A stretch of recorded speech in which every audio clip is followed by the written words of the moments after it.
Bom, primeiro agradecer, na verdade, né, o Heitor, sem dúvida nenhuma, é um menino de ouro, é um nutricionista exemplar, que eu tive muito prazer de lecionar, né, para ele, então, sem dúvida alguma, enquanto a gente está na academia, né, está dando aula, a gente aprende muito também com os alunos que passam pela gente, claro que não são com todos, mas sem dúvida nenhuma o Heitor é um daqueles que marcou, sem nenhum pestanejar, né, a minha caminhada até aqui.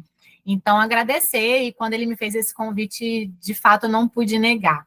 É um prazer estar aqui com vocês hoje, né? Eu me chamo Tereza, né? Tereza BD é o meu nome mais simples de falar.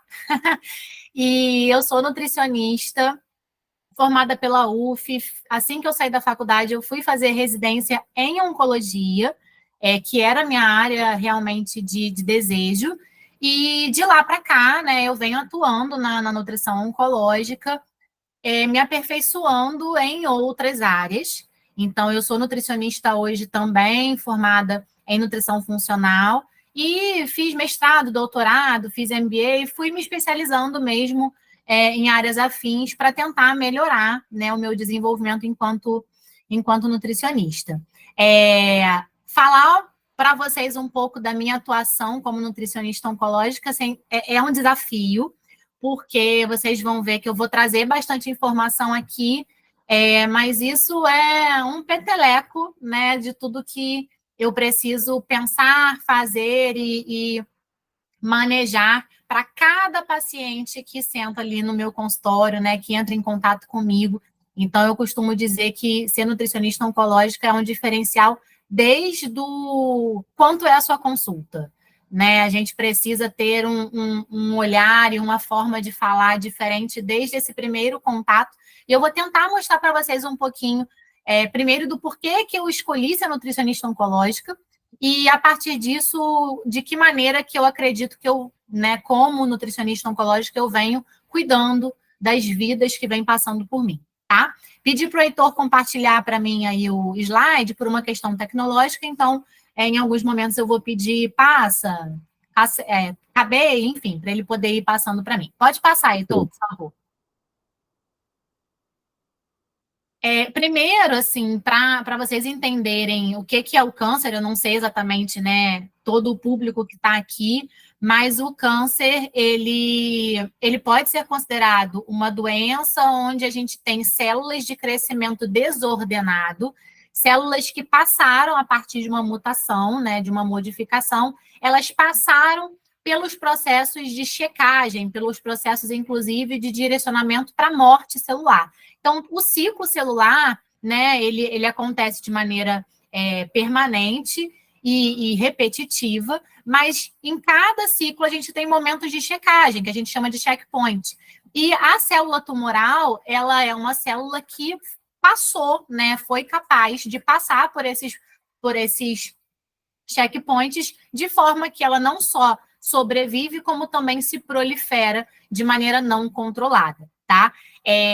Nesse esquema aí, vocês conseguem ver algumas características da célula tumoral, né, do câncer. Então, ela estimula, assim, sinais proliferativos, né, de autoprodução, induz a angiogênese. Então, para quem não sabe, é uma capacidade que a célula tumoral tem de produzir vasos sanguíneos para própria irrigação. Então, o tumor, ele não é bobo, ele, na verdade, ele é muito inteligente. E aí, a partir da inteligência dele, é que a gente fica tentando manejar, não só nutricionalmente, mas também enquanto tratamento médico, tá?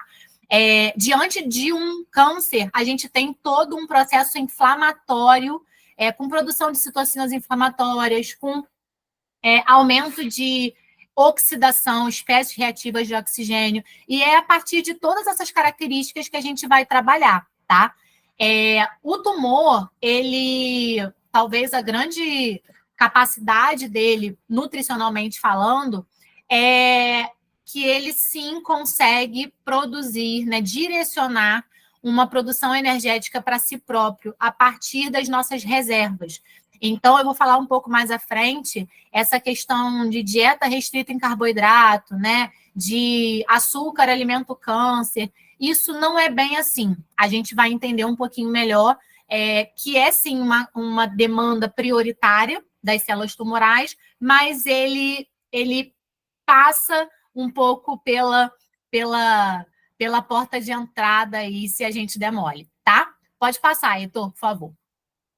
Pensando nos fatores de risco, vocês podem ver aí pela imagem que 10 a 20%, hoje tem bibliografias que trazem até a ideia de que apenas 5% dos cânceres são direcionados por uma modificação, né, por uma hereditariedade, por uma mutação genética que veio do pai ou da mãe.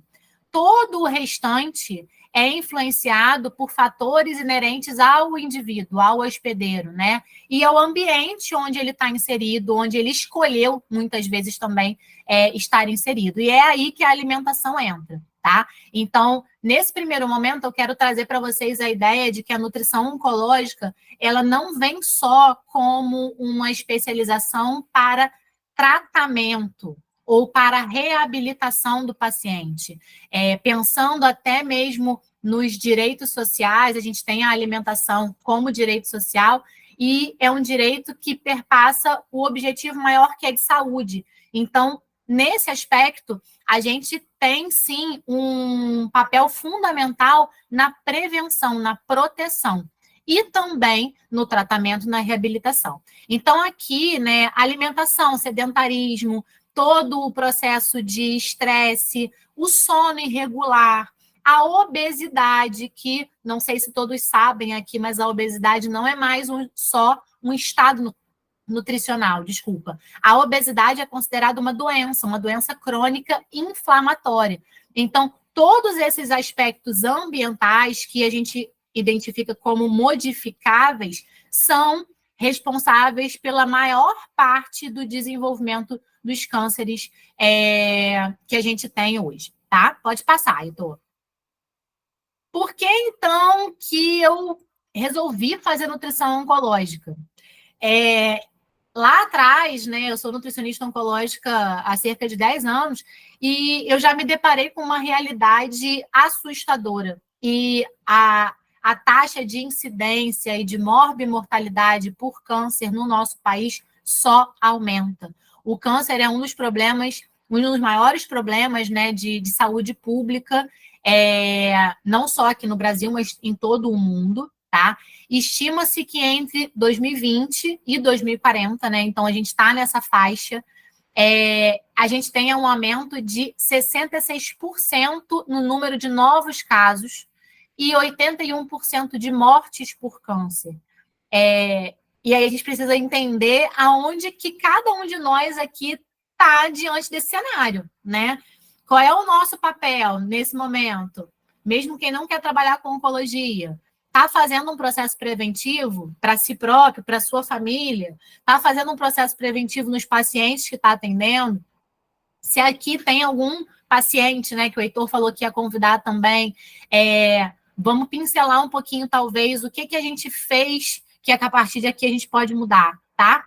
Então, o câncer trata-se de uma doença multifatorial, a gente já falou de alguns fatores predisponentes no slide anterior, que demanda cuidados específicos, né, e tratamentos onerosos. O câncer não é uma doença barata de ser tratada, muito pelo contrário, tá? Pode passar, Heitor.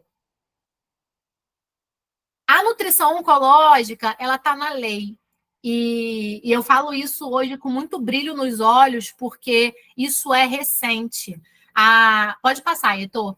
A nutrição por si só, ela já é considerada um direito social desde o estabelecimento da Constituição Federal, que foi lá em 1988, um ano depois que eu nasci. A gente teve a Constituição Federal trazendo lá no artigo 6º a alimentação como direito social, junto aí com o direito à saúde. Então, a gente está ali, ó, brigando. A gente tem também briga com moradia, com lazer, com segurança. Então, tudo isso precisa ser amparado pela União, pelos estados e pelo município, tá? Hierarquicamente. E no ano passado, a Lei 14.000 758, ela traz a Política Nacional de Combate ao Câncer, né? E estabelece que deve ser feita a garantia de acesso ao cuidado integral do paciente oncológico. E ela coloca, né, dentro do cuidado integral, a equipe multidisciplinar contemplando o nutricionista, contemplando o psicólogo.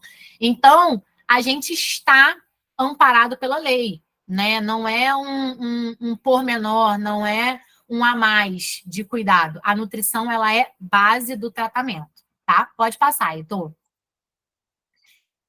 E aí, Tereza, a alimentação é mais fator de risco ou fator de proteção? Eu respondo para vocês que quem escolhe é você. A gente tem informação e a gente tem escolhas, tá? A gente tem poder de escolhas. Mas a gente faz as escolhas a partir de mais ou menos informação. E aí a gente tem que entender aonde que a gente está procurando, né?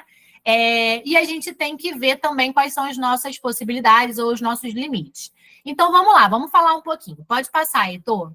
Não dá para eu entrar em cada um dos fatores de risco e fatores de proteção que estão aqui associados à nutrição, à alimentação. Eu trouxe para vocês só aqueles que, de alguma forma, o nutricionista oncológico, nutricionista clínico, nutricionista que a gente chama de saúde pública, né, que é aquele que vai atuar na UPA, nos postos de saúde, nas unidades básicas de saúde, são informações que a gente pode levar para o paciente, né, para o seu cuidador ou até mesmo para dentro de casa, tá?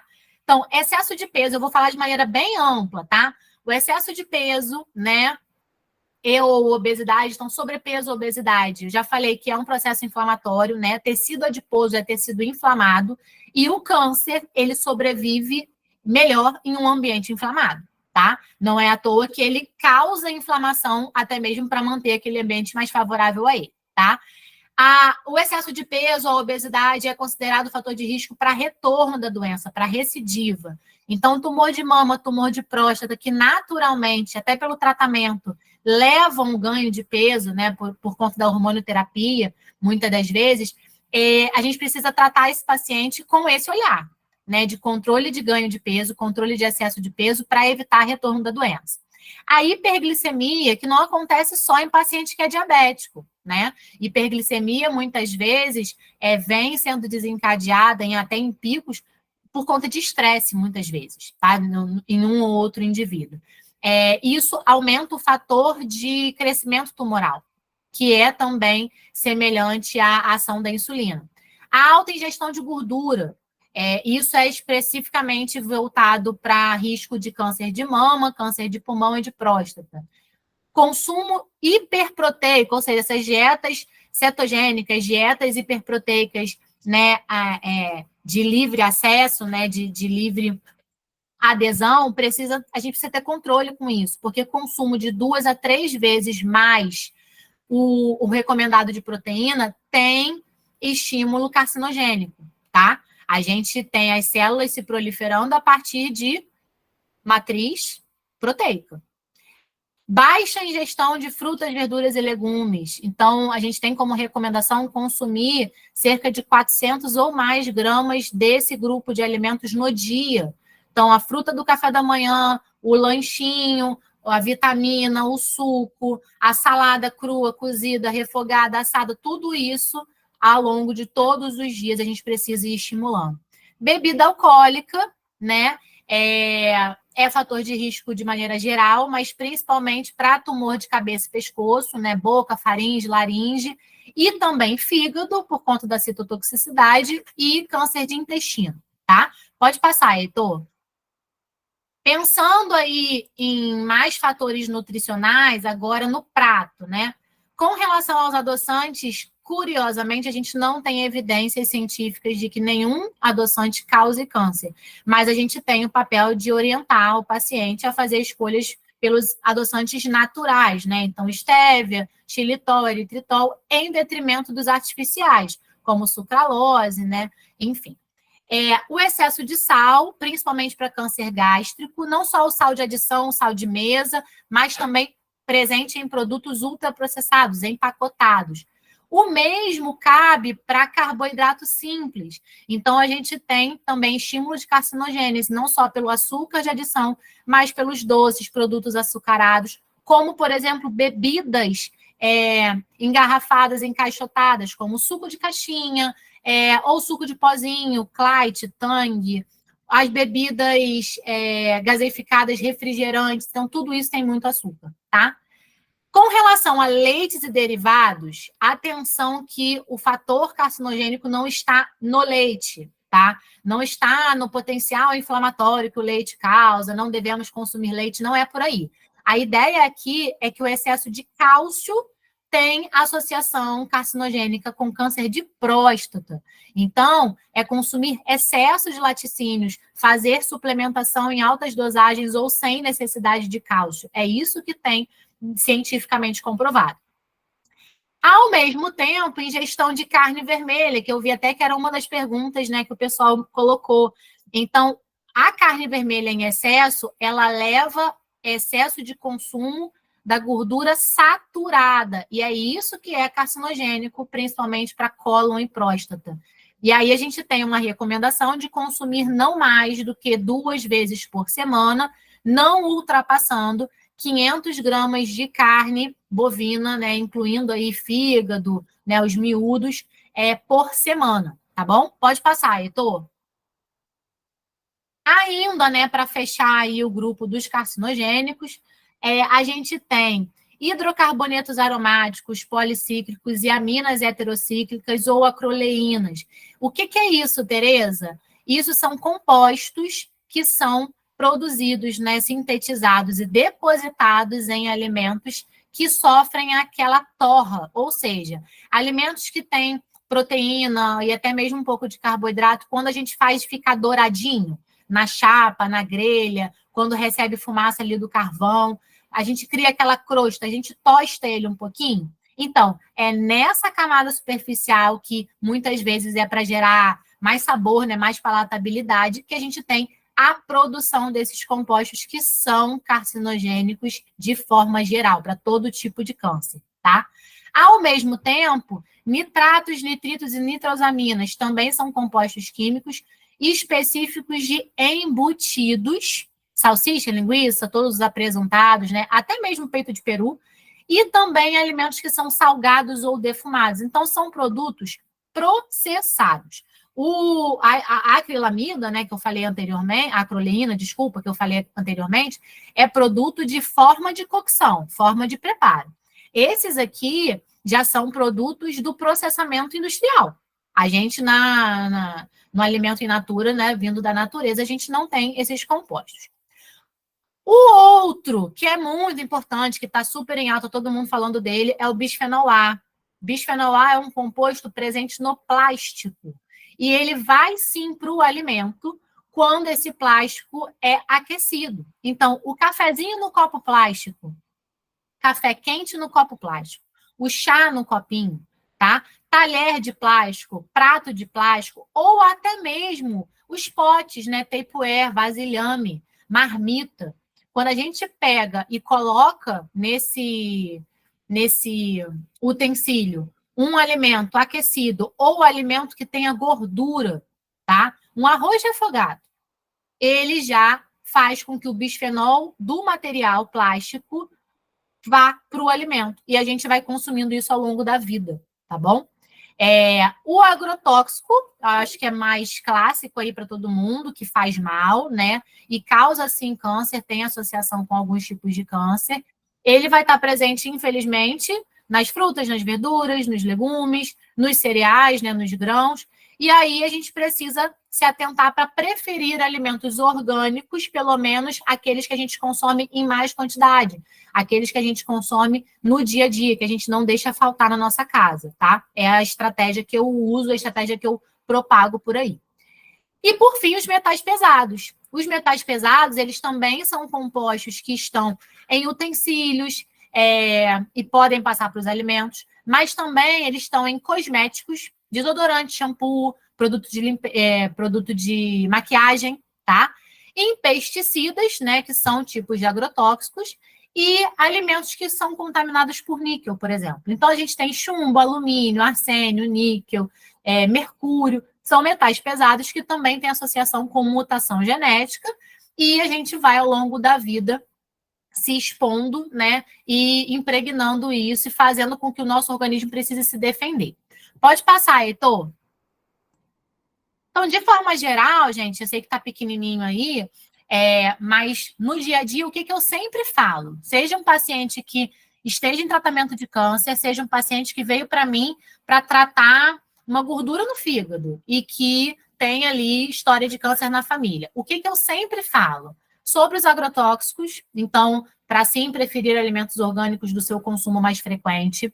Sobre os metais pesados, então, melhores escolhas de desodorante, de shampoo, condicionador, de maquiagem, principalmente para crianças. Eu não atendo crianças, mas eu sempre explico que isso, ao longo da vida, é uma exposição crônica. Então, esmalte, batom, né, qualquer tipo de maquiagem, não é para a criança ficar se expondo a isso. Isso é o que a gente chama de disruptores endócrinos. Isso acelera a maturação sexual, isso acelera desenvolvimento inflamatório e exposição a estresse oxidativo nessa criança, tá?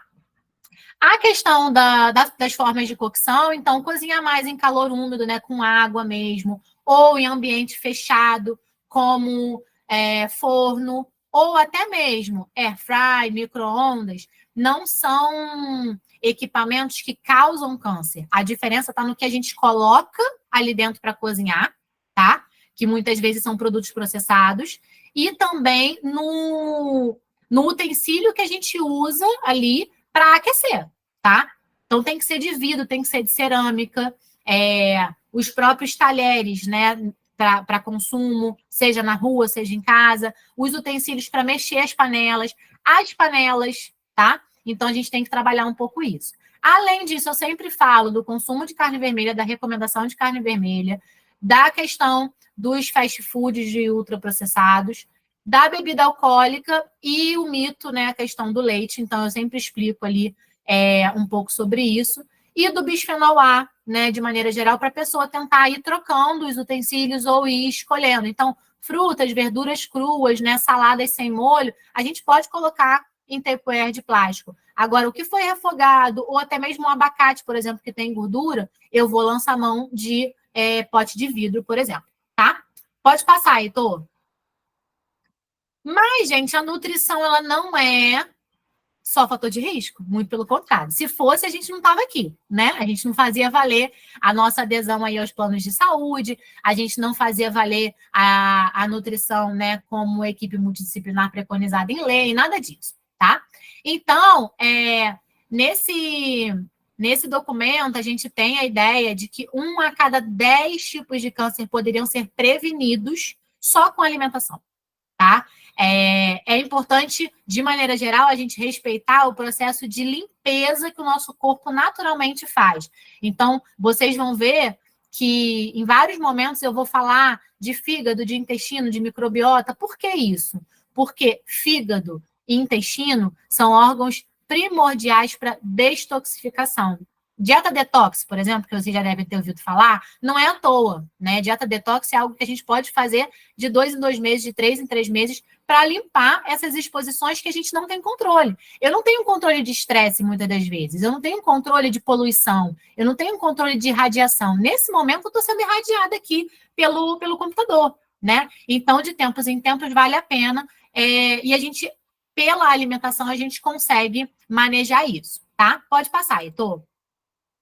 De maneira preventiva, então, como é que a nutrição pode ajudar, tá? Nessa publicação de 2007, a gente tem a perspectiva global, né, que fala um pouco, né, sobre a relação entre nutrição e desenvolvimento de doenças de forma geral. A gente já tinha aí, né, lá em 2007, os nutrientes sendo associados a reparo de DNA. Então, vitamina A, vitamina D, selênio, folato, até a coenzima Q10, que em 2007 a gente ainda nem tinha suplementação disso. Hoje, coenzima Q10 é um suplemento que grande parte dos meus pacientes em prevenção fazem uso, tá? E aí a gente tem a alimentação atuando, né, de maneira cíclica, bloqueando mesmo células alteradas, células mutadas, ou até mesmo atuando em ciclos de supressão tumoral.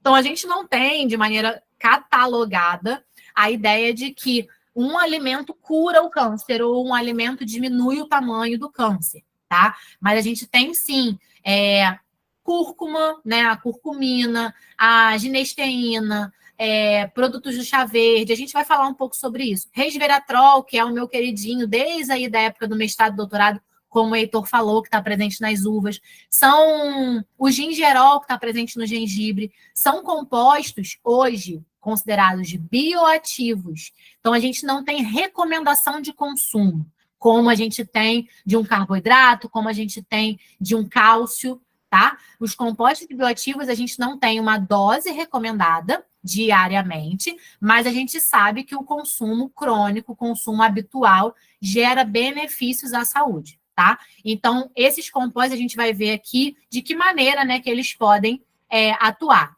Em paralelo, a gente tem também, eu falo que a abelha, ela não é rainha à toa. Própolis, pólen, geleia real, mel, são produtos apícolas, né, que trazem também benefícios nesse processo todo, tá? Mais para frente a gente vai falar de maneira bem pontual sobre eles. Pode falar, pode passar, Heitor. A nutrição, então, pode ser fator de proteção, e aí eu trouxe mais uma listinha aí para vocês se atentarem, tá? Em termos de planejamento dietético, para quem é estudante de nutrição, né? A gente tem que uma leve restrição calórica, então a gente estabelece ali o total de energia, o total de caloria que esse indivíduo precisa consumir ao longo do dia e restringe de maneira leve. Não existe um cálculo para isso, tá? Isso é subjetivo, mas a gente tem sim que isso inibe o crescimento tumoral, tá? A restrição proteica suprime o crescimento do tumor. Isso é algo teórico, tá bom, gente? E aí vocês vão ver que lá na frente eu vou falar o que é preconizado para fazer uso, o que eu faço no meu dia a dia na clínica. Mas já para dar spoiler para vocês, eu não restringo caloria e eu não restringo proteína. Muito pelo contrário, porque grande parte das alterações metabólicas que o paciente com câncer sofre vem em detrimento de perda de peso e perda de proteína tecidual. Então, se eu fizer restrição calórica e restrição proteica, eu ajudo, né, eu favoreço uma progressão do próprio processo inflamatório que o tumor causa, tá bom? Então, assim, a teoria, vamos botar que isso aqui, de fato, é para proteção, é para prevenção, e não para um paciente que está em tratamento, tá? Eu sei que já está aí como título, né, que é de proteção, mas vale deixar clara essa ideia. Outra questão aqui, que é muito básica, dieta rica em fibras, e aí a gente associa isso justamente com a recomendação de frutas, verduras e legumes todos os dias, no mínimo 400 gramas, tá? É justamente para fornecer fibra e para fornecer esses compostos bioativos que eu falei para vocês, melhorando de forma geral microbiota. Então, olha o intestino aí como base do nosso tratamento, tá? A alta ingestão das frutas, verduras e legumes traz a ideia não só dos compostos antioxidantes, tá? Que vão impedir aí, vão combater o estresse oxidativo, que é causado por todo fator de risco, mas também esses compostos bioativos que agem no processo inflamatório, principalmente. Pode passar, Heitor. O chá verde, eu falei com vocês já anteriormente, né? Ele tem polifenóis, de forma geral, tem uma ação antioxidante. A soja, eu chamo a atenção aqui, que ela é um alimento para prevenção. Tereza, você usa a soja no seu dia a dia para prevenção? Não. Por quê? Porque a soja, ela tem na sua composição isoflavonas, que são nutrientes que, digamos que o corpinho deles, a estrutura deles, é muito parecida com um hormônio sexual, tá? Com o estrogênio. E aí, a gente tem estrogênio tanto em mulheres quanto em homens, tá? A diferença é a quantidade. Então, homens têm mais testosterona do que estrogênio e mulheres têm mais estrogênio do que testosterona. Basicamente isso. No entanto, existem hormônios, existem tumores que são hormônios sensíveis, ou seja, eles têm receptores justamente para hormônios sexuais. Isso faz com que o tumor cresça quando eu tenho hormônio sexual circulando no sangue. E aí, uma das terapias para esses tumores em específico, né, tumor de mama, tumor de próstata, é justamente bloquear, impedir a produção desses hormônios. E aí, gente, eu penso lá na frente, tá? Não existe nenhum lugar escrito isso. Evite o consumo de soja para prevenir câncer de mama. Não existe isso. Mas eu, Tereza, eu só boto soja, né? Só coloco ali de fato no meu cardápio quando é um paciente vegetariano que faz uso da soja como proteína para o seu dia a dia, tá? E não abre mão disso. No dia a dia, a proteína texturizada de soja, o leite de soja, né, o Hades da vida, o tofu, que é o queijo à base de soja, enfim, não são alimentos que no meu uso eu preconizo, tá? Por conta disso, porque eu penso lá na frente. E por fim, aqui a questão do café, né? Teve alguém até que perguntou sobre o café, acredito que foi sobre a questão do copinho de plástico. O café, alimento, e aí é café, tá? Não é esse pó que a gente usa no dia a dia. Tanto que hoje a gente tem, né, todo o café gourmetizado, o grão que a gente moe na hora, porque ao longo do tempo a gente foi estudando sobre isso. O café, de forma geral, ele é protetor por conta dos compostos fenólicos, né? A gente tem o cafeol aí no café, e aí a gente precisa, assim, fazer uso de um café de qualidade e se atentar para o copinho, para a xícara que a gente vai usar, para a gente não estar trocando aí vaca por lebre, tá? Igual a chá, chimarrão, a gente precisa ter cuidado para não usarem em utensílios de plástico. Pode passar, Heitor. Para terminar todo esse processo aí preventivo, né, que é um pouco subjetivo, mas existe, cálcio e vitamina D são dois nutrientes que são considerados protetores, mas nem por isso a gente pode, né, a gente deve fazer superdosagem, tá? Então, lembra que eu falei que o cálcio em excesso é carcinogênico, tá? Em paralelo, a vitamina D é um suplemento que hoje grande parte da população precisa fazer uso de forma suplementar, porque a gente tem deficiência, tá? Grande parte das pessoas, quando faz dosagem, né, de vitamina D, tá com uma vitamina D de 20, uma vitamina D de 25, tá? O recomendado é que a gente mantenha níveis de 50 a 70 da vitamina D. Então, muitas vezes a gente precisa fazer alta dosagem, até por prescrição médica, para depois manter nutricionalmente com suplemento de dia a dia, tá? O ácido fólico, ele, de maneira geral, ele é importante porque ele tem relação com a metilação do DNA. E aí, só para vocês lembrarem, eu falei lá atrás que a proliferação, né, o ciclo celular, ele passa por momentos, né, por etapas de checagem. E uma dessas etapas engloba justamente a metilação do DNA.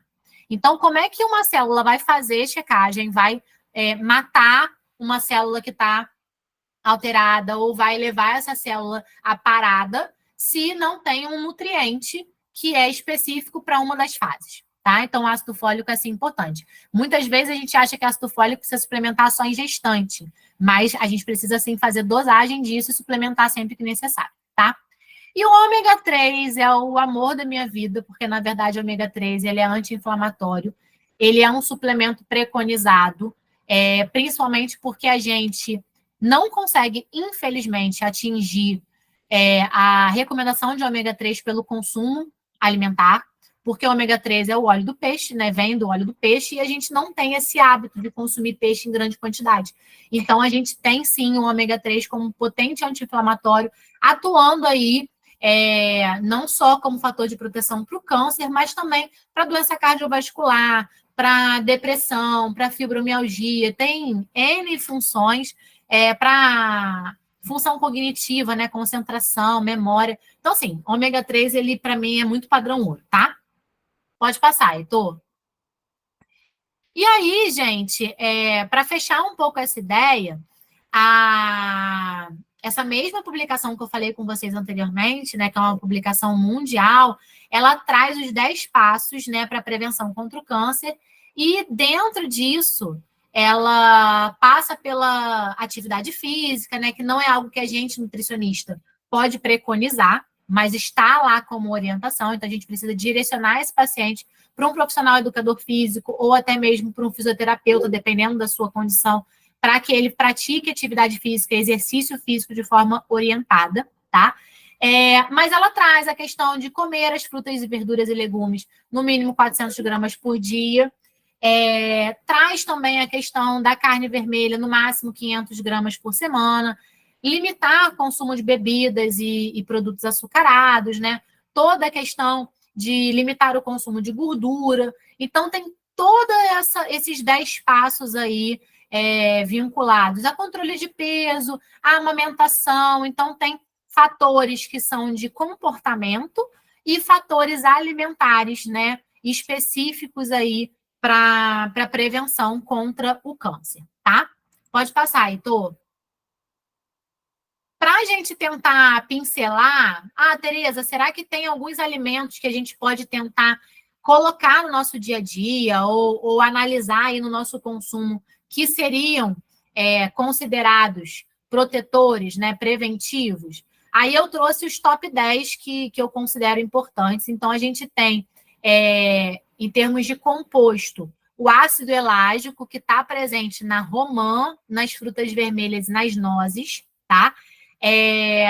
Não existe uma dose, volto a dizer. Aqui a gente não tem recomendação de consumo. É mais você priorizar na hora de fazer as suas compras, na hora de fazer as suas escolhas alimentares do dia a dia, tentar priorizar esses alimentos, tá? Os sulforafanos ou o indol 3-carbinol estão presentes ambos nas brássicas, e brássicas são esses alimentos como brócolis, repolho, couve-flor, tá? São as florzinhas, digamos assim. E eles modulam todo esse processo de detoxificação, modulam o processo de checkpoint, tá? Os carotenoides, né? Carotenoides é toda uma família de compostos bioativos, e aí os carotenoides, eles estão presentes em vários alimentos, como, por exemplo, o licopeno, como, por exemplo, o tomate, né? O licopeno é um carotenoide do tomate, é muito associado à prevenção contra câncer de próstata, compostos do caju. Então, tem todo um paranauê aí que vale a pena a gente investir numa alimentação mais colorida, mais variada e in natura como base, tá? Pode passar, Heitor. A cúrcuma longa, né? Essa raiz aí muito parecida com o gengibre, mas de cor alaranjada. Ela tem todo uma associação com um fator preventivo e também de tratamento, entendendo que ela tem associação com um processo anti-inflamatório e indução também de apoptose, tá? As frutas cítricas, elas são preventivas por conta do teor de vitamina C, que é antioxidante, tá? Então, limão, laranja, tangerina, acerola, amora, maracujá. E o resveratrol, que tem toda uma gama aí de alimentos vindos da uva. Então, a uva, tanto a verde quanto a roxa, o suco de uva integral, o próprio vinho tinto, sim, contém resveratrol, mas aí a gente não recomenda por conta do teor alcoólico, né? A gente pode incluir farinha de casca de uva no shot, no suco, então não precisa necessariamente consumir uma quantidade grande das frutas ou dos alimentos em si. Hoje a gente tem extratos, a gente tem tintura, a gente tem produtos em pó que a gente pode associar de maneira mais tranquila no nosso dia a dia, tá? Pode passar, Heitor. E a quercetina. A quercetina, ela está presente nas frutas vermelhas, de forma geral. A gente também tem suplemento à base de quercetina. Então, maçã, uva, amora, ela é pró-apoptótica, ou seja, ela induz a morte celular de uma célula que está desordenada, ela impede a proliferação, então é um composto muito rico em prevenção tumoral, tá? O gengibre, eu já falei um pouquinho dele, ele tem o gengirol, que também induz a apoptose, e a isoflavona ou genisteína, que são os compostos da soja, que eu também falei com vocês um pouquinho, ela tem todo esse processo vinculado como protetivo. A soja, eu só chamo a atenção para vocês de que a maior parte das sojas que a gente consome no nosso país são ricas em agrotóxicos e são transgênicas. Elas mesmas, o próprio grão sofreu modificação genética para poder se estabelecer de maneira mais permanente no nosso ambiente. Então, isso é um alerta para fator de risco também mais para frente, tá? Pode passar, Heitor. E aí, gente, digamos que o simples hoje, para muitos de nós, se faz difícil, né? O que a gente tem como preconizado, né? Existe um tipo de alimentação, um tipo de dieta preventiva, dieta mediterrânea. O que é dieta mediterrânea? Baseada em frutas, verduras, legumes, grãos integrais, tá? E ervas, especiarias, ou seja, temperos naturais, acrescidos de azeite. Então, de maneira geral, a gente tem base, alimentos in natura. Alimentos proteicos, carnes magras, então pescados como base dessa dieta, e frango, né, um pouquinho, peru, um pouquinho. Então, carne vermelha não entra em dieta mediterrânea, produto empacotado também não entra em dieta mediterrânea. Então, não é óbvio fazer uma dieta mediterrânea do início ao fim do dia, todos os dias da nossa vida. A gente sabe que isso é muito difícil, mas fazer como base, tá? Então, recomendação preventiva, dieta mediterrânea. Recomendação durante o tratamento, também dieta mediterrânea, mas aí fica muito mais difícil a gente conseguir adesão, tá? Vou explicar para vocês um pouquinho. Pode passar, Heitor. Pensando em tratamento, pessoal, existem diversos tratamentos hoje para câncer, tá? Eu vou falar para vocês de maneira geral sobre os principais, só para vocês entenderem o que é, como que ele faz e como que a nutrição tá ali sempre andando lado a lado, tá? Para tratamento, para vocês entenderem, a gente tem cirurgia, a gente tem quimioterapia, a gente tem radioterapia, a gente tem hormonioterapia, imunoterapia, transplante de célula-tronco, e a gente tem tratamentos que são até mais específicos dentro desses que eu falei. Então, dependendo do tipo de tumor que o paciente tenha, dependendo do estadiamento, ou seja, se é um tumor único, se é um tumor primário e único, se ele já acometeu, né, os vasos e com isso acabou já se instalando em linfonodos, então aqueles gânglios que a gente tem em axilas, em virilha, tá? E se ele já fez metástase, ou seja, se é um tumor que já está localizado em mais de um órgão do nosso corpo. Dependendo disso tudo, a gente vai traçar, no caso, os médicos, né, vão traçar ali um ou mais tipos de tratamento e a nutrição vem a partir desse tratamento e a partir dos efeitos colaterais, principalmente, trabalhando para que esse indivíduo consiga finalizar o tratamento proposto pelo médico no tempo certo, com menos complicações, tá? Nosso objetivo é basicamente isso. Pode passar, Heitor. Enquanto cirurgia, sem dúvida nenhuma, é o principal tratamento. Ou seja, quando o paciente chega para mim e fala, vim porque descobri um câncer e vou passar por cirurgia, eu fico muito feliz, porque cirurgia é o tratamento curativo para o câncer. Então, se o paciente é passível de cirurgia, é porque o tumor foi diagnosticado rápido, tem uma margem ali de retirada positiva, então eu tenho mais chances de manter esse paciente nutricionalmente ativo, digamos assim, tá? Nesse momento, eu fico feliz, mas é importante dizer que existem pacientes que fazem cirurgia por uma questão paliativa, ou seja, porque o tumor, ele não tem chance de cura, tá? Não é uma doença que não tem chance de cura, mas ele está localizado em um local que está trazendo muito desconforto ou está trazendo muito comprometimento, tá? Então, às vezes, a equipe vai fazer uma cirurgia para retirar e aliviar sintoma, tá bom? No nosso caso, a gente vai trabalhar no pré e pós-operatório, pensando assim, muito, muito basicamente, tá? Então, a gente vai trabalhar com imunonutrição em pré e pós-operatório para evitar complicações de produção sanguínea, de coagulação sanguínea, estimular a cicatrização, evitar infecção pós-operatória e, com isso, reduzir o tempo de internação desse paciente, tá? Pode passar, Heitor. No caso da quimioterapia, a quimioterapia é uma droga, né? É um medicamento, pode ser dado via oral ou intravenoso, e o intravenoso, né, direto no sangue, pode ser direto na veia, onde a cada ciclo, a cada infusão, o paciente vai ser furado, né? E vai ser colocada a medicação naquele momento, por um período de tempo, ou se existe uma necessidade de ficar com uma dose por mais tempo, ou se é um paciente que está desidratado, enfim, em algumas questões nutricionais, inclusive, existe a necessidade de colocar um catéter.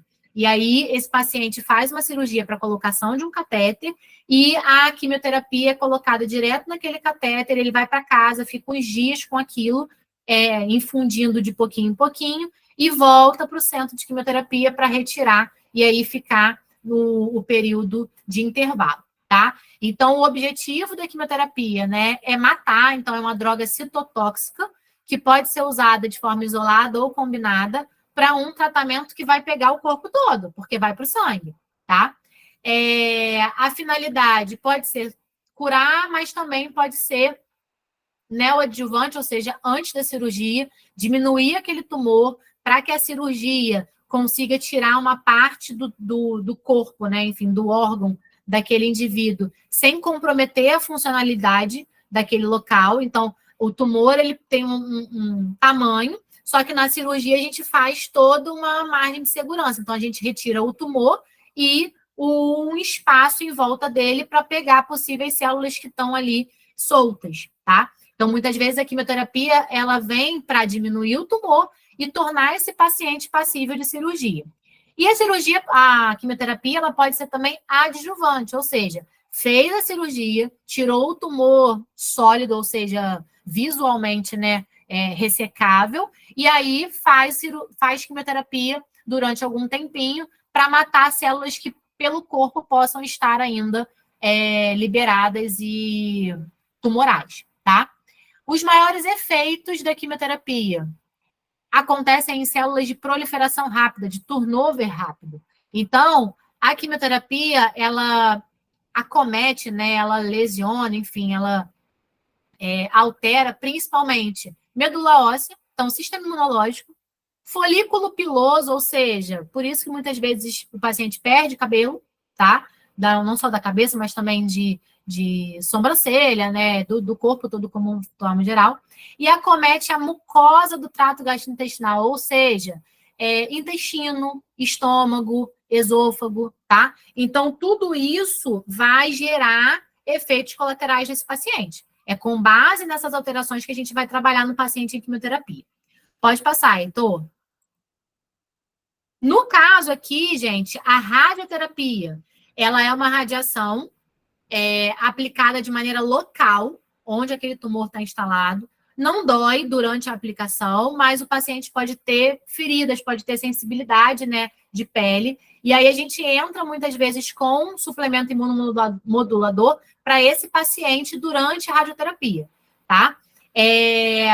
Efeito colateral, cansaço, falta de apetite, alterações na própria área, né, de radiação, e também pode ter algum enjoo ou até hiperglicemia, porque a radioterapia geralmente é associada ao uso de corticoide, tá? Então, não é a radioterapia, mas o tratamento dela que demanda um outro medicamento pode causar essa alteração. Pode passar, Heitor. Por fim, mas não menos importante, os cuidados paliativos. Teve gente que perguntou sobre isso. Sem dúvida nenhuma, trabalhar com nutrição em cuidados paliativos é um desafio muito grande, porque você precisa entender que não é o momento de você querer reverter estado nutricional. Nesse paciente em doença avançada, nosso objetivo é impedir, né, que ele sofra, que ele tenha angústia com a alimentação e com os sintomas de um estado nutricional mais deficiente. Então, é conforto alimentar, trazer aí comidas afetivas, controlar sintomas, manter força, energia, até para o seu fim da vida ser um pouco menos doloroso, tá? Pode passar, Heitor. O que eu faço, então, gente? O que o nutricionista oncológico faz no dia a dia? A própria progressão da doença, os próprios efeitos colaterais do tratamento e as alterações metabólicas que a existência de um câncer, né, gera no indivíduo, interfere no estado nutricional desse paciente, na qualidade de vida. E eu vou trabalhar para minimizar isso, tá? Então, eu brinco com os pacientes que a partir do momento que ele recebeu o diagnóstico e entende que o oncologista vai ser um médico de acompanhamento para a vida, o nutricionista também, porque existem consequências tardias desse tratamento que a gente vai precisar, de fato, olhar só depois que esse tratamento acabar, tá? Pode passar, Heitor. Nutricionalmente, o que acontece dentro do corpo desse paciente? Aumento de gliconeogênese. Eu não falei para vocês lá atrás que o tumor é muito esperto, que ele consegue pegar a energia das nossas reservas. Então, a gente guardou para a gente, no músculo, no fígado, ou na gordura, né, no tecido adiposo, energia para situações de necessidade, e o tumor vai lá. Se a gente não consome carboidrato, né, não consome alimentos que liberam glicose rapidamente para o sangue, não tem problema. Ele é capaz de pegar a glicose dos locais de reserva, tá? E aí, com isso, eu tenho aumento de hiperglicemia, aumento de glicemia no sangue, né? O que é característico de hiperglicemia, e eu posso ter esse paciente apresentando resistência à insulina, que é o hormônio que pega essa glicose do sangue e coloca para dentro da célula. Então, o tumor, ele bagunça todo o metabolismo energético do indivíduo. Ele pega a glicose para energia própria, tirando ali das nossas reservas, e, ao mesmo tempo, ele deixa todo o nosso sistema confuso, muitas das vezes não conseguindo pegar a energia para as células saudáveis, tá? Em paralelo, como eu não tenho energia no músculo, não tenho energia no fígado, não tenho energia em órgãos que são necessários aí para esse metabolismo, ele consegue também gerar proteólise e lipólise, ou seja, ele quebra a proteína do nosso corpo e ele quebra lipídio, quebra gordura do nosso corpo. A gente perde gordura, a gente perde massa magra, perde músculo e a gente vai ficando sem energia. É isso que acontece se ninguém vem como nós, nutricionistas, para ajudar nesse processo, tá? Pode passar, Heitor.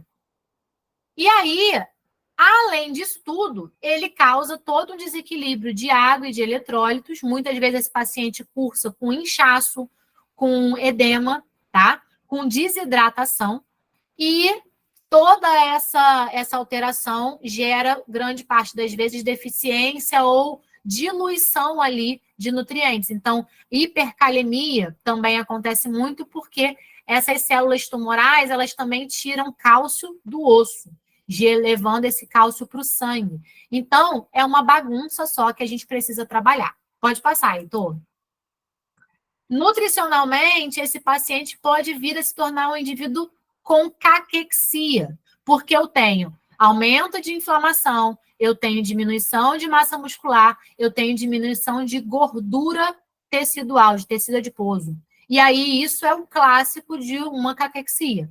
Existe a caquexia por uma doença cardiovascular. Existe a caquexia neoplásica, caquexia do câncer.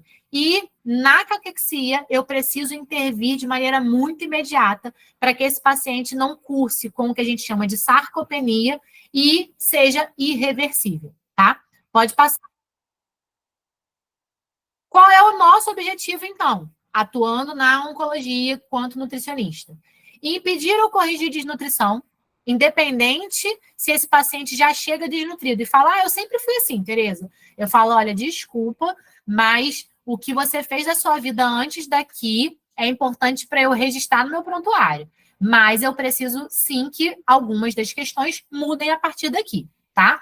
Então, minimizar a perda de massa muscular, né? Você já viram aí uma série de consequências para isso, corrigir deficiências nutricionais, ajudar no fornecimento de energia e força, e também manejar sintomas, né, diminuir sintomas e dar qualidade de vida. Então, tudo isso a nutrição faz no dia a dia, né, do paciente, seja hospitalizado, seja de consultório. Pode passar, Heitor. Então, vou tentar mostrar para vocês um pouco como que é o meu dia a dia, como que foi, por exemplo, hoje o meu dia ao longo, né, dessa tarde aí de atendimentos. Todo paciente que chega para mim, eu preciso fazer triagem nutricional. Existem diversas formas de você avaliar o paciente oncológico, diversos fatores de risco, eu vou trazer para vocês aqui alguns deles. É o que eu mais uso, né? Eu vou mostrar para vocês, mas vocês têm questionário, que avalia uma série de fatores, vocês têm a parte de consumo alimentar, né? O que ele está consumindo hoje em relação ao que ele consumia antes? Exames bioquímicos que mostram como que esse cara está nutricionalmente por dentro, tá? E em caso de transplante de células-tronco, a gente tem especificidade. Não vou entrar nisso com vocês porque é muito detalhado e aí é um caso à parte.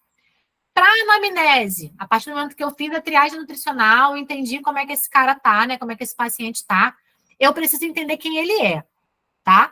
E aí eu vou saber o diagnóstico dele, vou saber qual é o tratamento que ele está fazendo, se ele tem alguma outra doença, né, alguma comorbidade. Então, medicamentos, suplementos que ele faz uso, para que faz, por quanto tempo, qual é a dose, quais são os consumos da sua rotina, consumos da sua preferência, consumos que ele não faz, porque ou ele tem alergia, ou ele não gosta, né, tem aversão. E como que é o seu dia a dia? Trabalha com o quê? Com quem que convive? Atividades de lazer? Se dorme, não dorme? Está tendo dificuldade? Se faz atividade física? Quanto tempo? Qual? Enfim, eu sou fofoqueira pra caramba. Eu preciso saber quem é o paciente desde o momento que ele nasceu, né, basicamente, até ele chegar aqui, tá? Vou traçar, então, a partir disso tudo, as necessidades nutricionais, traço com ele quais são os objetivos que a gente tem, quais são as metas que ele precisa cumprir. Então, toda consulta, o paciente sai do meu consultório sabendo, bom, consegui atingir essas metas. Então, a partir daqui, Tereza me pediu para fazer isso e isso, tá? Na próxima consulta, a gente vai conversar sobre aquilo. Foi feito? Não foi? Por quê? Como é que eu preciso, então, fazer o meu planejamento dietético a partir disso, tá? Então, eu vou determinar qual é a via de consumo, se é via oral, se é por sonda, se é por uma ostomia, ou seja, se o paciente vai fazer uso de uma sonda que passa pelo nariz, ou se ele vai precisar passar por uma cirurgia para colocar uma sonda, né, que a gente chama, enfim, uma ostomia, direto no estômago, direto no intestino. Isso eu preciso fazer em combinação com a equipe médica, tá? Por avaliações aqui nutricionais. Qual é o volume? Então, quanto que ele vai comer? Quantas vezes por dia? Qual é a consistência? Se é líquido, se é pastoso, se é normal? Quanto de energia, quanto de caloria, quanto de proteína, quanto de carboidrato, quanto de gordura, quanto de água? Se vai fazer uso de alguma dieta específica, tá? Então, eu vou trabalhando tudo isso nesse paciente. Para cada paciente é um jeito. Na oncologia, a gente não tem protocolo, tá? Pode passar, Heitor. No planejamento alimentar, então, como é que eu monto o cardápio? Quais são as refeições, quais são os horários, se vai ter alguma interação de medicamento que ele já faz uso, então, dependendo do alimento, eu não vou colocar naquele momento, porque ele faz uso daquele medicamento e tem interação com cálcio, com ferro, tá? Eu dou sempre mais de uma opção de cardápio para ele ficar mais flexível.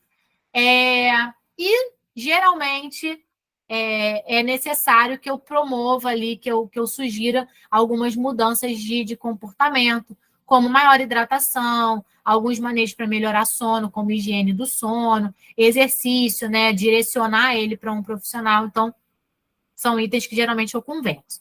Suplementação, sempre que se fizer necessário, de hipercalórico, de hiperproteico, específicas de algum nutriente que esteja em deficiência, suplemento imunomodulador, como eu já falei, anti-inflamatório também, como o ômega 3, e se vai ser uma suplementação pronta, né, já produto fechado, ou se vai ser manipulado, tá, a formulação.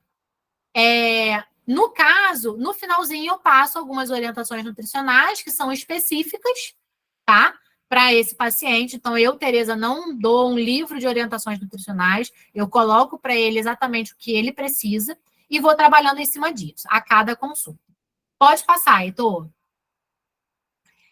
Quem é que eu preciso avaliar? Todo mundo. Isso aí é preconizado, tá? Nos consensos, nas recomendações, tanto da Sociedade Brasileira de Nutrição Oncológica, quanto nos consensos do INCA, nos consensos internacionais.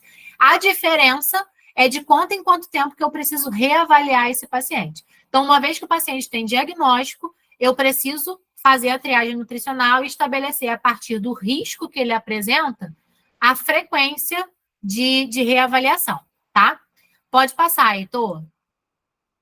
Aqui, eu sei que vocês não estão enxergando, não tive pretensão de vocês enxergarem, mas é só para vocês verem o questionário que eu mais uso para avaliar o paciente, que é a avaliação subjetiva global, produzida pelo próprio paciente, onde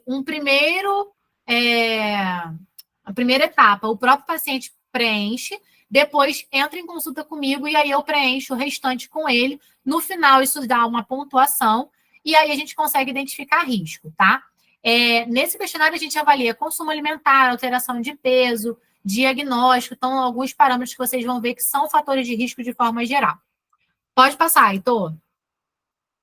Anamnese alimentar. Se ele consumir menos que 75% do que ele consumia habitualmente, normalmente, nas últimas 2 semanas, isso para mim é risco, tá? Então, eu preciso entender como é que está esse prato dele, como é que estão as refeições. Tem refeição que ele não está fazendo? Está consumindo tudo, mas está comendo menos volume? O quanto que isso está impactando? Isso é subjetivo, tá? Mas eu preciso conversar muito com o paciente para poder entender. Pode passar, Heitor. Antropometria, peso, altura, perda de peso, ou seja, faço a classificação, né, em relação às dimensões corporais, e se ele tiver tido uma perda de peso em relação a um período de tempo, então, no caso, coloquei aqui a tabela para vocês, em 1 semana, 1 mês, 3 meses ou 6 meses, um percentual de perda de peso específico precisa ser associado. Porque ele pode ter perdido 1 quilo, mas esse 1 quilo, se for em 1 semana e ele tem um peso de 100, isso para mim não faz diferença de risco, tá? Mas a maior parte dos pacientes que têm risco nutricional, que vêm para mim, chegam para mim com 10% de perda de peso em menos de um mês, tá? Isso acontece muito, isso é muito grave. Consigo também avaliar por bioimpedância, isso é preconizado, mas aí a bioimpedância vai avaliar quanto que tem de gordura, quanto que tem de massa magra, e aí eu preciso avaliar ele com ele mesmo. Não tem um ponto de corte. Eu avalio ele hoje com ele daqui a 30 dias, quando eu vou ver ele novamente, tá? Ou daqui a 15, se ele for um paciente de risco nutricional. E circunferência de panturrilha. Então, medir a circunferência de panturrilha é preconizado para idoso, para identificar massa magra, massa muscular desse indivíduo, tá? E volto a dizer, tem um ponto de risco, de um valor de referência, né? 34 e 33, no caso para homens e mulheres, mas eu avalio ele com ele mesmo ao longo do tempo para poder ver se está perdendo. Pode passar, Heitor. Em exames bioquímicos, eu avalio como que esse paciente está nutricionalmente no sangue, né, internamente. Então, se é um estado nutricional que já está afetando esse indivíduo de maneira orgânica. Então, eu vejo anemia, comprometimento imunológico, deficiência de algum nutriente, marcadores de funções específicas, como fígado, rim. Se está em doença avançada, a gente tem o Glasgow, né, que é um fator específico aí de risco. Então, eu vou avaliando também ao longo do tempo. Pode passar, Heitor. Então, aqui é só um resumo, né, para vocês entenderem. Então, o questionário, o consumo alimentar, perda de peso, tudo isso já é fator de risco que vocês viram que eu avalio. Em paralelo, localização da doença, então, se é tumor de trato gastrointestinal, tá? Boca, esôfago, estômago, intestino. Se é tumor de pulmão, se é tumor de glândulas anexas, como fígado, pâncreas, se é tumor de cabeça e pescoço. Isso é risco nutricional. Além disso, tem previsão de cirurgia de grande porte e se ele tem sintomas, que é o que a maioria me mostra, que dificultam o seu consumo de alimentos, tá? Então, sintomas que danificam aí, né, alteram o trato gastrointestinal. A partir disso, pode passar, Heitor. Eu preciso traçar as necessidades nutricionais. Pode passar. No caso, a gente tem um padrão a seguir, que é preconizado pelo consenso de nutrição oncológica, tá? Então, a gente faz cálculo de quanto de caloria por quilo de peso, quanto de proteína em gramas por quilo de peso, dependendo do estado nutricional desse indivíduo. Quanto de água ele vai consumir.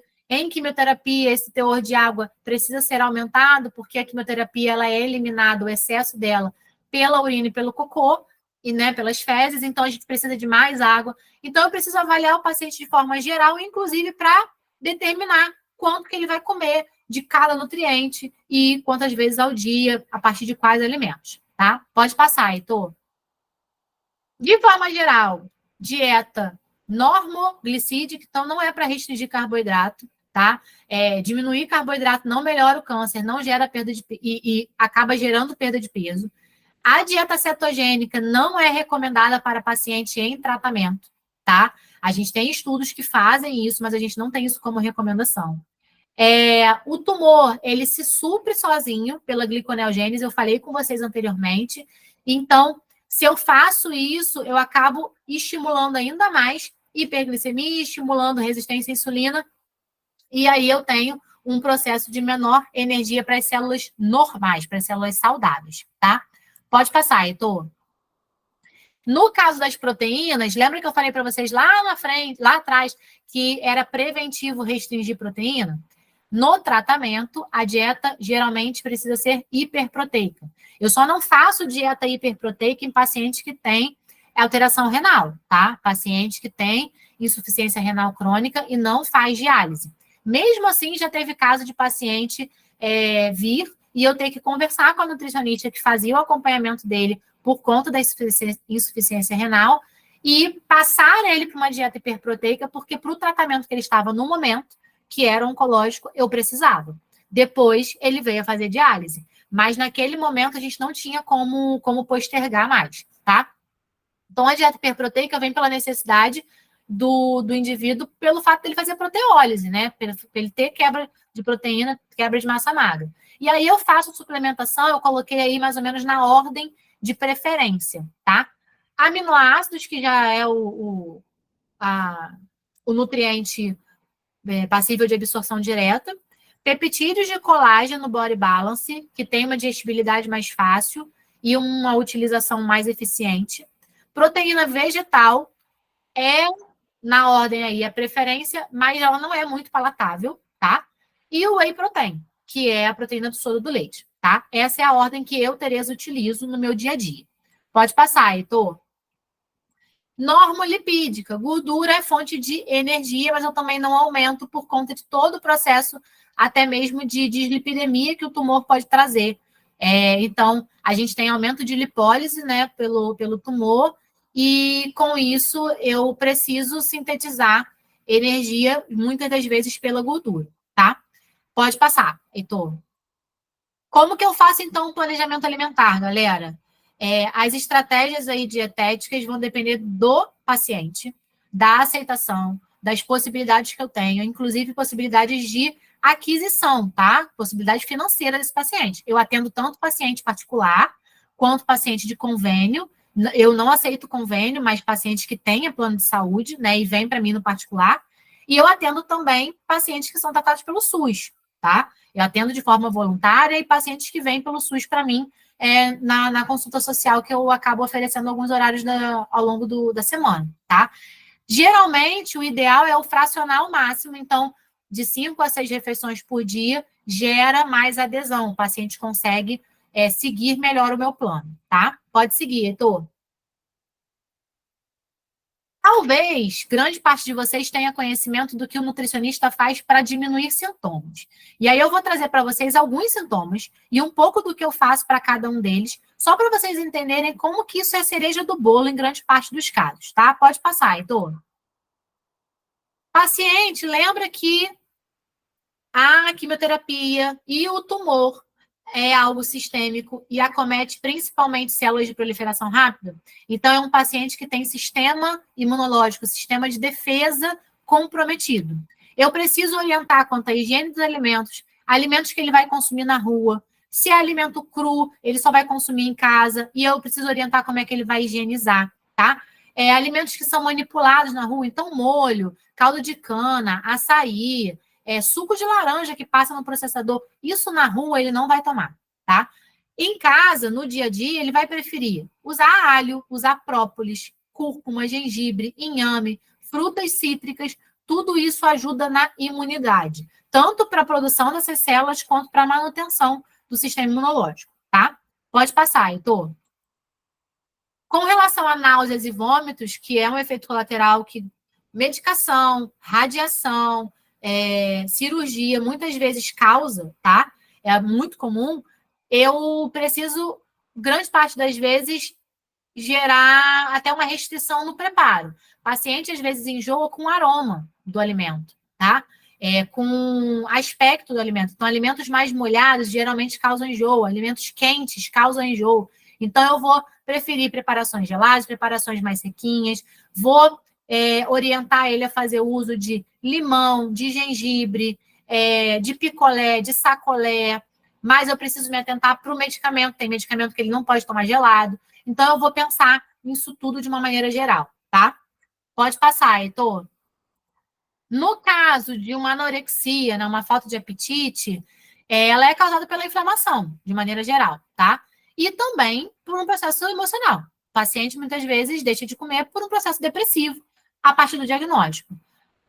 O que tem de conduta para melhorar isso é o ômega 3, tá? Porque ele vai diminuir a inflamação e, ao mesmo tempo, como ele é um veículo oleoso, ele também aumenta ganho de peso, né? Se associado a uma alimentação adequada. Pode passar.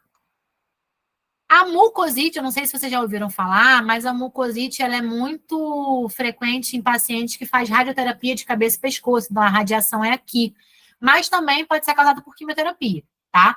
Ela é caracterizada por essas feridas, né? Sensibilidade, feridas, úlceras, que podem acontecer tanto na boca quanto em todo o tubo digestivo até o ânus. Então, tem paciente com mucosite no esôfago, tem paciente com mucosite no ânus, né? Até mesmo na hemorroida. Então, eu preciso manejar isso. Como? Óleo de coco, óleo de orégano, compostos que são antifúngicos, que matam fungo. Chá de camomila concentrado, então pedir para ele fazer bochecho com chá de camomila bastante concentrado.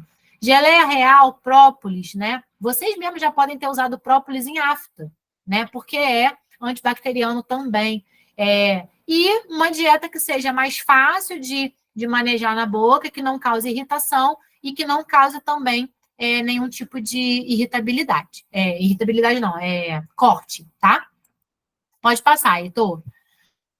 A xerostomia é um sintoma muito clássico também desse paciente que faz radioterapia de cabeça e pescoço. Ele tem comprometimento da saliva. E aí é um paciente que não tem saliva ou a saliva é muito grossa. E aí isso, óbvio, compromete a deglutição, né? Esse paciente não consegue engolir direito o alimento porque ele não forma o bolo alimentar de maneira hidratada para ter o estímulo de engolir. Então, é um paciente que cursa com perda de peso. Então, chicletes ou balas de hortelã, de menta, estimulam salivação, tá? Gelo, picolé também hidrata essa boca e mantém ela um pouco mais lubrificada. Água tônica, água com gás, suco de mamão, também são estratégias que a gente usa com bastante frequência para fazer esse estímulo, tá? Pode passar, Heitor. Por fim, aqui, diarreia e constipação, né? Para vocês entenderem, um é contrário do outro, mas acreditem, existem pacientes que em uma consulta vêm com diarreia, na consulta seguinte vem com constipação e vice-versa. No caso da diarreia, isso é causado pela inflamação de mucosa intestinal, né, enterite, colite, E eu tenho algumas estratégias que dão muito certo, né, para pacientes, mas aí depende um pouco da adesão. Então, chá da entrecasca de coco, aquela parte mais palha do coco. Frutas constipantes, né, caju, goiaba, limão. Isotônico natural, então água de coco com refresco de frutas constipantes. Água da cocção do arroz, água de maisena, então banana verde. Então, tem algumas estratégias que a gente usa não só como alimento, mas também como ingrediente de preparações. Pode passar, Heitor. Já a constipação, né, que são as fezes presas, ressecadas, ou até a ausência, né, do processo evacuatório com frequência, cursa muitas vezes pelo baixo consumo, cursa pela pouca hidratação, pelo baixo consumo de fibras, e aí eu não tenho até mesmo estímulo para movimentação intestinal e evacuação. Então, usar frutas laxativas, usar gel de chia, né, colocar chia em água, ela vai hidratar depois de um tempo e usar aquele gel por cima de frutas, batido em sucos, em vitaminas. Sementes, né? De chia, de abóbora, de girassol, tanto em preparações salgadas quanto preparações mais doces, e aumentar a hidratação, tanto na diarreia quanto na constipação, isso é primordial, tá? Pode passar, Heitor. A disfagia é a dificuldade que o indivíduo tem em fazer o movimento de engolir. E aí é muito frequente no paciente terminal, tá? Eu preciso avaliar a consistência, e se essa disfagia for uma falta de percepção do paciente, eu preciso avaliar também a necessidade de usar o que a gente chama de espessante. Então, o paciente, muitas vezes, ele tem dificuldade para engolir líquidos. E aí, pelo risco dele engasgar, e aí broncoaspirar, ou seja, aquele líquido, ir para o pulmão ao invés do esôfago, a gente precisa fazer o uso de espessante para que a resistência seja maior. Mas isso são casos bastante específicos. Pode passar, Heitor. Diante disso, pessoal, eu já avaliei o paciente, já planejei um pouco do cardápio dele, com base, inclusive, nas orientações de sintomas. E aí, se for o caso, eu preciso suplementar, tá? Vou suplementar se ele estiver desnutrido, se ele estiver comendo pouco, se ele estiver com algum sintoma que dificulte o consumo de alimentos, ou se a perda de peso estiver extremamente significativa, tá? Pode passar, Heitor. Isso é preconizado. Então, existem ali alguns parâmetros, mas, assim, na prática clínica, eu vou dizer para vocês que, muito sinceramente, existem pacientes que eu suplemento até antes de eu perceber um risco mais efetivo, tá? Pode passar. O que eu suplemento? Eu suplemento imunonutrientes quando pré-operatório, paciente em quimioterapia que está com um comprometimento imunológico muito grande, ou paciente de radioterapia que está tendo dificuldade para seguir o protocolo. Então, são dietas com nutrientes muito específicos, suplementos, na verdade, com nutrientes muito específicos e que eu uso de maneira pontual, tá? Não existe uma recomendação protocolada, a não ser pré- e pós-operatório, que é de 5 a 7 dias antes, mais 5 a 7 dias depois. A dose, frequência, tudo isso vai de paciente para paciente. Pode passar, Heitor. O ômega 3 é anti-inflamatório, já falei com vocês N vezes, e ele sim é um suplemento que eu passo para todo paciente, a não ser paciente que tenha alguma limitação, alguma doença, inclusive, com relação à coagulação sanguínea, tá? E aí, nesse caso, eu converso com o médico e vejo ali os prós e contras para a gente poder preconizar ou não. Pode passar. Vitamina D.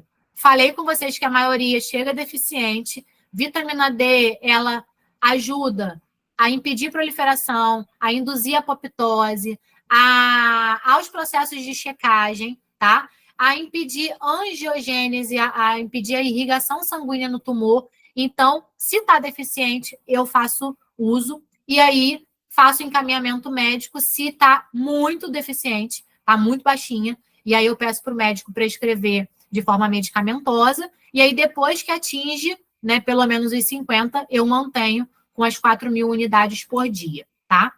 Pode passar, Heitor. O própolis, pasmem vocês ou não, é a única suplementação que a gente tem segura enquanto cápsula, tá? eu não vou passar nenhum outro composto antioxidante, a não ser própolis, de maneira encapsulada para o paciente, porque na oncologia a gente não tem segurança de dose, tá? O própolis, ele vem como anti-inflamatório, imunomodulador, reduz efeitos colaterais do tratamento, é anticancerígeno. Então, assim, o própolis, falei com vocês da propriedade da abelha lá atrás, ele não é à toa. Pode passar. A curcumina e a glucamina, quebrando aí paradigmas, né, mitos, não é para a gente suplementar. A glutamina, existem alguns estudos que mostram que ela é, sim, utilizada como energia para crescimento tumoral.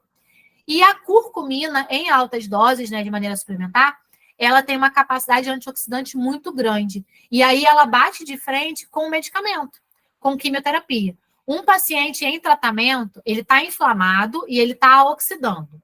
O tratamento vem justamente para diminuir a inflamação e para diminuir a oxidação.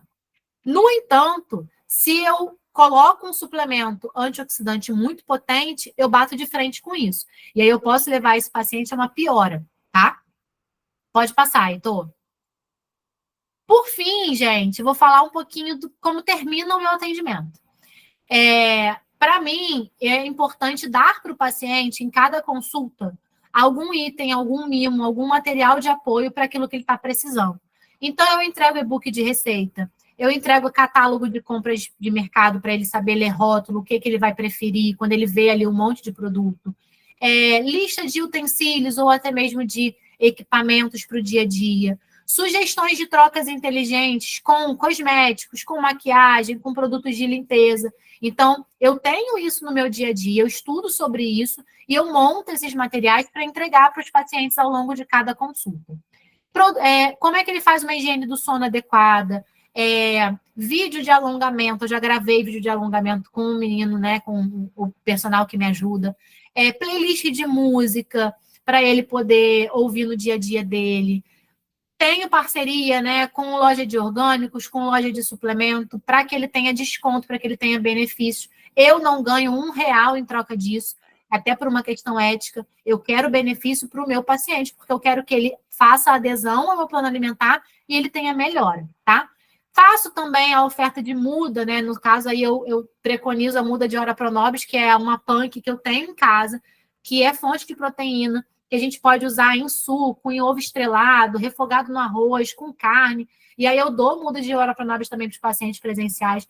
Então, eu tenho esse cuidado, porque eu acho que na oncologia a gente não pode ser mecânico, muito pelo contrário. Pode passar, Heitor.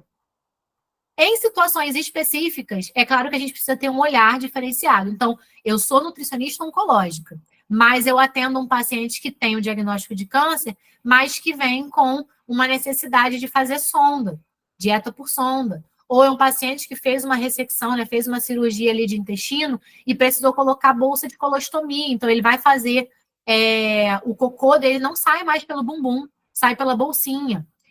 Paciente que vem com uma diabetes, com uma hipertensão, que vem com uma insuficiência renal, que vem com uma depressão, com uma ansiedade, uma gordura no fígado, paciente que tem fibromialgia, enfim, o paciente ele não se resume ao diagnóstico de câncer. E eu, como nutricionista oncológica, preciso enxergar isso, tá? Então, eu não atendo todo mundo, mas eu preciso atender aquele indivíduo que está ali de maneira integral. Nessa foto, vocês podem perceber que a gente teve uma mudança corporal muito clara de um fisiculturista, tá? Que fez a colocação de uma bolsa de colostomia e, a partir disso, ele teve um prejuízo nutricional, sem dúvida nenhuma, visualmente perceptível, tá? E aí a gente atua nesse âmbito. Pode passar, Heitor. Para quem quer ser nutricionista oncológico, que eu vi que tem perguntas ali a respeito disso, minha sugestão, estudem, e aí estudem para a vida, tá? Nutrição oncológica é estudo em cima de estudo. Eu estudo muito até hoje, tá? Então, não é só fazer uma especialização. O que eu aprendi na minha especialização há anos atrás, teve coisa que caiu por terra, teve coisa que se atualizou. Então, existem pós-graduações, né? Você aprende na teoria. Existe residência, que é uma especialização em serviço, então você aprende dentro de um hospital universitário ou de uma clínica escola. Existem cursos de atualização que você vai fazendo ao longo da vida para tipos de tratamento, para tipos de suplementação, enfim, e é para a vida. Outra dica é que você exercite o que você perceba se você é capaz de ter escuta ativa e diálogo. A gente, o tempo inteiro, é um intermédio, é um filtro entre os direitos do paciente e o que ele está conseguindo fazer. Os deveres dele, inclusive, com você. A equipe toda que está envolvida no cuidado dele e a rede de apoio, que muitas das vezes é quem precisa de escuta. Às vezes eu já fiz consulta só com o familiar, tá? O paciente não conseguia vir até o consultório, não conseguia levantar da cama, e o familiar foi quem fez a consulta comigo. E, por fim, autocuidado. Eu só consegui ser uma nutricionista oncológica que acorda e dorme todos os dias feliz com o meu trabalho, quando eu consegui me cuidar. A oncologia é uma área muito cruel.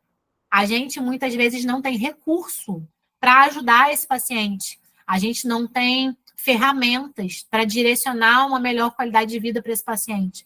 E eu já perdi pacientes muito queridos, né? Já precisei tratar pessoas do meu nicho, né? Familiares, amigos, e é algo que a gente precisa se cuidar o tempo inteiro. Não é se blindar, não é criar uma casca, mas é se cuidar. Diariamente ter motivos para agradecer, ter motivos para se motivar.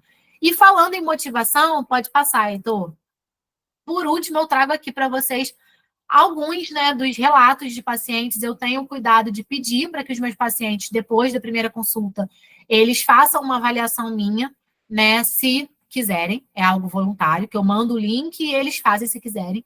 E aí depois eu pego isso para mim, né? É claro que depois vocês podem entrar lá no Google e ver todas as outras avaliações que eu tive. Eu trouxe algumas para vocês poderem entender como que eu me sinto motivada diariamente. Então, aqui eu tenho um paciente que falou: excelente atendimento, nutricionista atenciosa, se atenta nos detalhes. Eu acho que isso deve ser um diferencial nosso. E nos proporciona excelentes opções, super indico, enfim. Eu e minha mãe ficamos encantadas com a consulta. A gente sabe que, além de profissional, principalmente para uma nutricionista oncológica, existe um lado humano. Eu fico muito feliz quando as pessoas percebem isso em mim. E ficou claro isso durante toda a consulta. Somos gratas por ter encontrado a Tereza.